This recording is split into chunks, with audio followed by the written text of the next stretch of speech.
بسم الله الرحمن الرحيم نون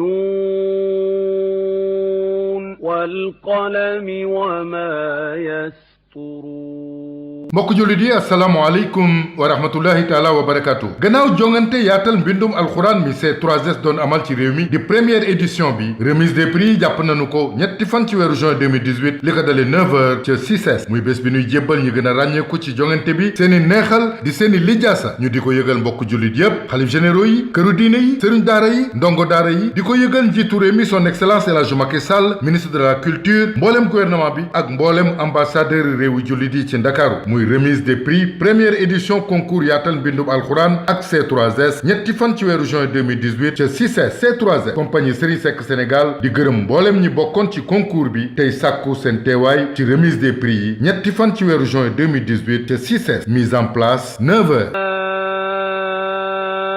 anta bi ni'mati rabbika bi majnun